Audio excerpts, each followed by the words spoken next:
Banjarnegara. Sebelum tercetusnya nama Banjarnegara, kabupaten ini memiliki dua periode, yaitu Banjar Pertambakan 1582 sampai 1780 Masehi, di bawah kekuasaan Kerajaan Pajang dengan Raja Sultan Hadiwijaya, dan Banjar Watulembu 1780 sampai 1831 Masehi. Raden Tumenggung Dipoyudo IV. Beberapa saat setelah pengangkatannya itu, Raden Tumenggung Dipoyudo IV meminta izin kepada Paku Buwana VII di Kasunan Surakarta untuk memindahkan kadipaten ke sebelah selatan Sungai Serayu. Setelah permintaan itu dikabulkan, maka mulailah pembangunan kota atau kabupaten yang berada di sekitar persawahan untuk mengenang asal mula kota kabupaten baru yang terbentuk dari lokasi persawahan itu. Maka wilayah barunya tersebut diberi nama Banjarnegara, mempunyai maksud sawah adalah banjar, berupa menjadi kota adalah negara, sampai sekarang.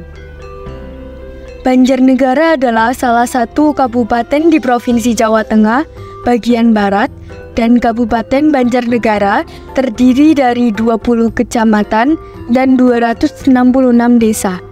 Di setiap desa memiliki keberagaman budaya, salah satunya adalah keramik yang berasal dari daerah Klampok, tepatnya di Dusun Binangun, Purworejo, Kecamatan Purworejo, Klampok, Kabupaten Banjarnegara.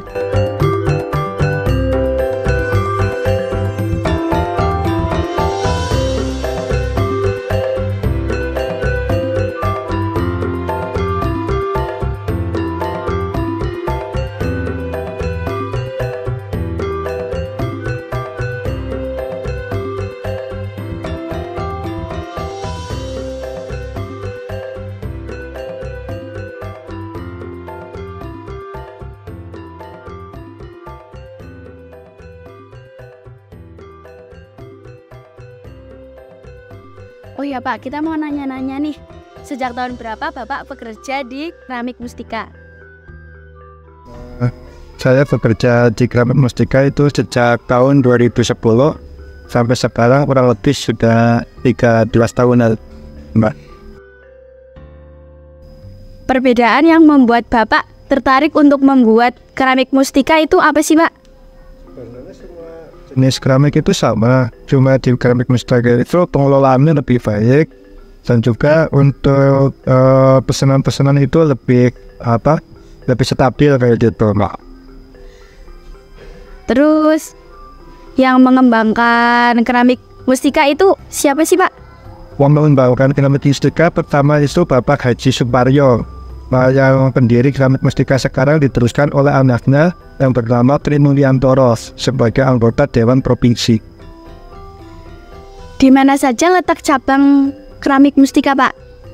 Kalau cabang-cabang Keramik Mustika itu di sekitar wilayah Purworejo Klampok saja. Di sekitar wilayah Purworejo Klampok yaitu ada Mustika Group, Mustika 1, Mustika 2, dan Mustika 3. Bahan apa saja yang digunakan untuk membuat keramik mustika ini, Pak? Untuk bahannya yang dibuat di keramik mustika itu tanah liat yang diambil dari Kabupaten Banyumas itu di sekitar wilayah Aji Barang. Oke. Apakah keramik mustika itu dijual di dalam negeri saja atau sudah di luar negeri sih, Pak? Dulu waktu jaya-jayanya keramik yang ada di Banjarnegara itu sempat ekspor ke luar negeri. Nah, sekarang waktu reformasi dan adanya bom Bali itu sekarang ekspor sudah tidak ada. Sekarang penjualannya cuma di lokalan saja, terutama di daerah Selati Tegal.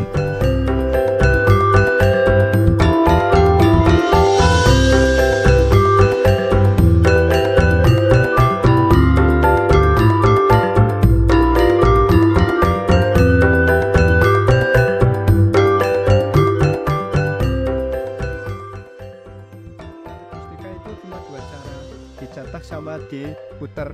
Untuk pengocoran belum ada. untuk pengambilan bahan baku asli sini.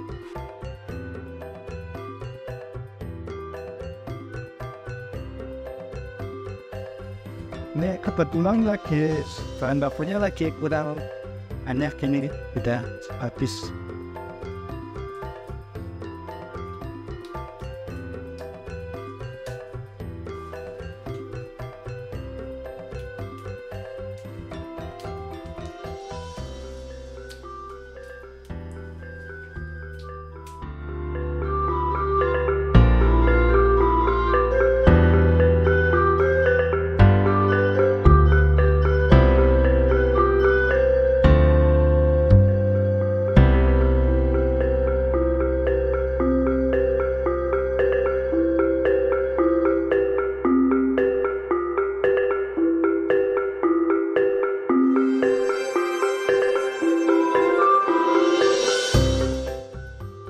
Pertama, untuk proses pengetaran itu tanah liat harus dihaluskan supaya mudah untuk dibentuk.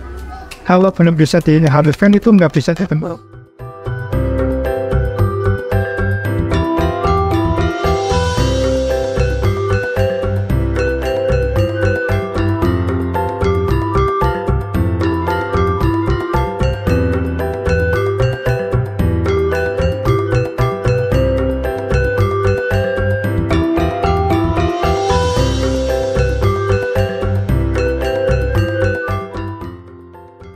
Kalau dirasa sudah bagus, baru bisa dibikin keramet.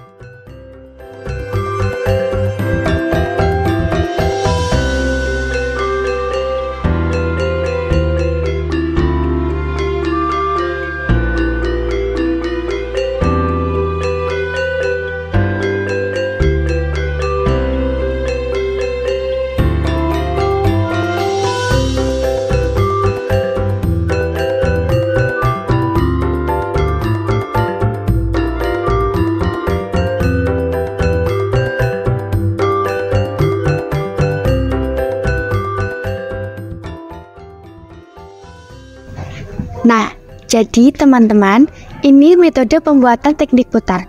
Cara melakukan teknik putar ini dengan mengambil tanah liat yang plastis dan lumet, dihaluskan menggunakan air. Jika tidak dihaluskan, maka tanah liat tidak bisa dibentuk dengan baik. Kemudian, tanah liat ditaruh di meja putar tepat di tengah-tengahnya. Lalu, tekan tanah liat dengan kedua tangan sambil diputar.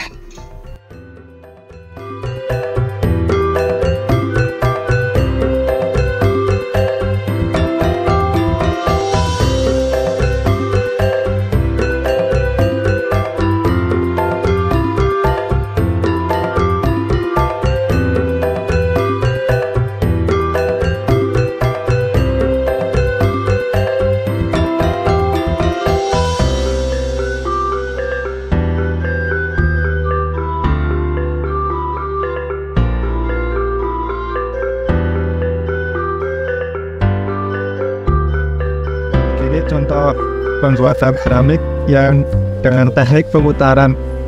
Ya sekarang untuk pembuatan keramik dengan teknik dapat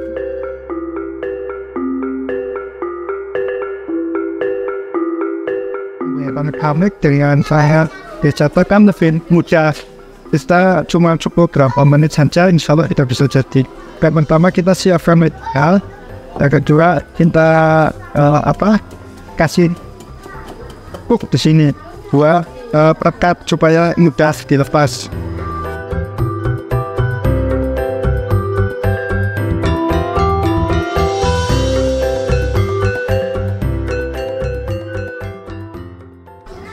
Lama lihat kalau sudah itu ditekan-tekan biar ngecap gitu.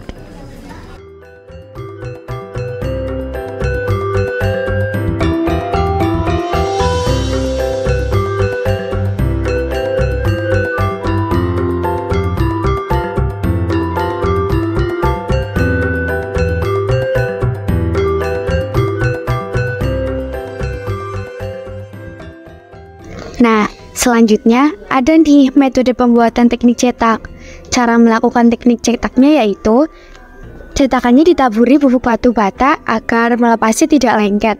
Lalu ratakan tanah liat untuk dicetaknya. Lalu ambil sisa tanah liat menggunakan benang. Sisa tanah liat tersebut bisa digunakan untuk mengambil tanah liat dengan cetakannya.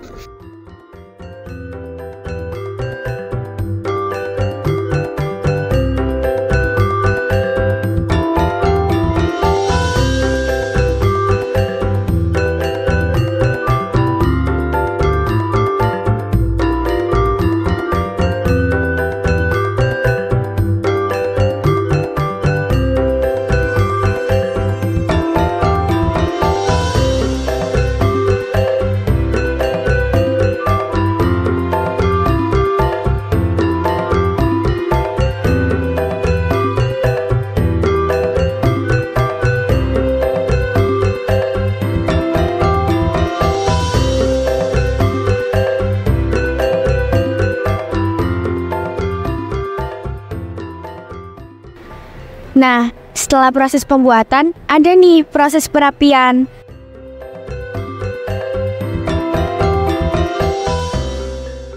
Lalu, dilanjutkan proses pengukiran.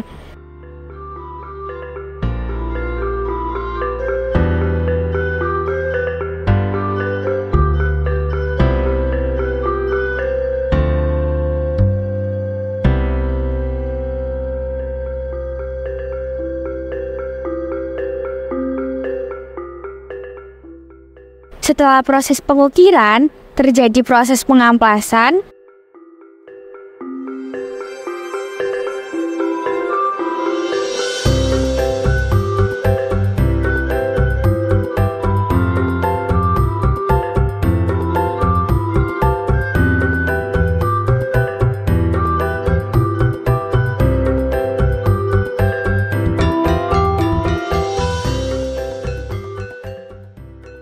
kemudian keramik dicelupkan ke wadah yang berisi warna terakota.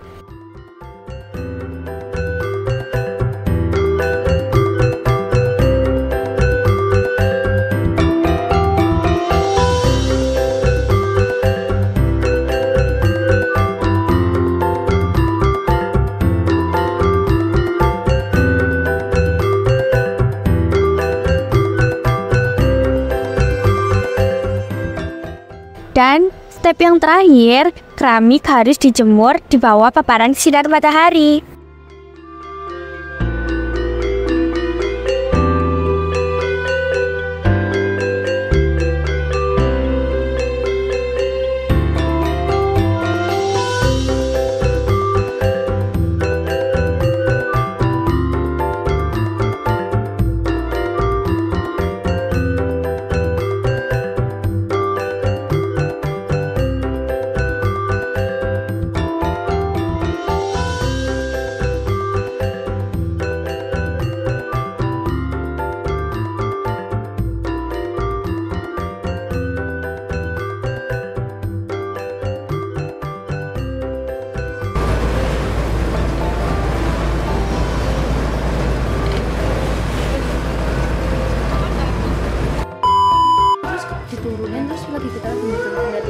Ya Allah, minggir anu busuk.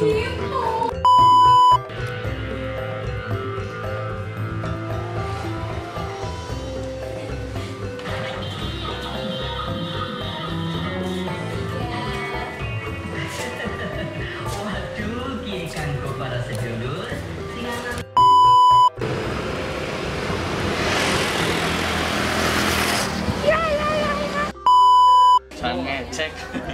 Setidaknya aku berbentuk loh. Setidaknya aku masih berbentuk walaupun penyok dikit. Sabar. When the daylight.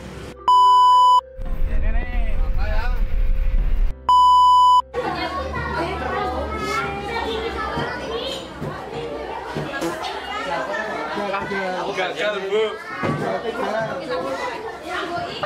Pakai yang Tadi ada yang nomor saya pakai HP nggak? ada Dewi. dulu.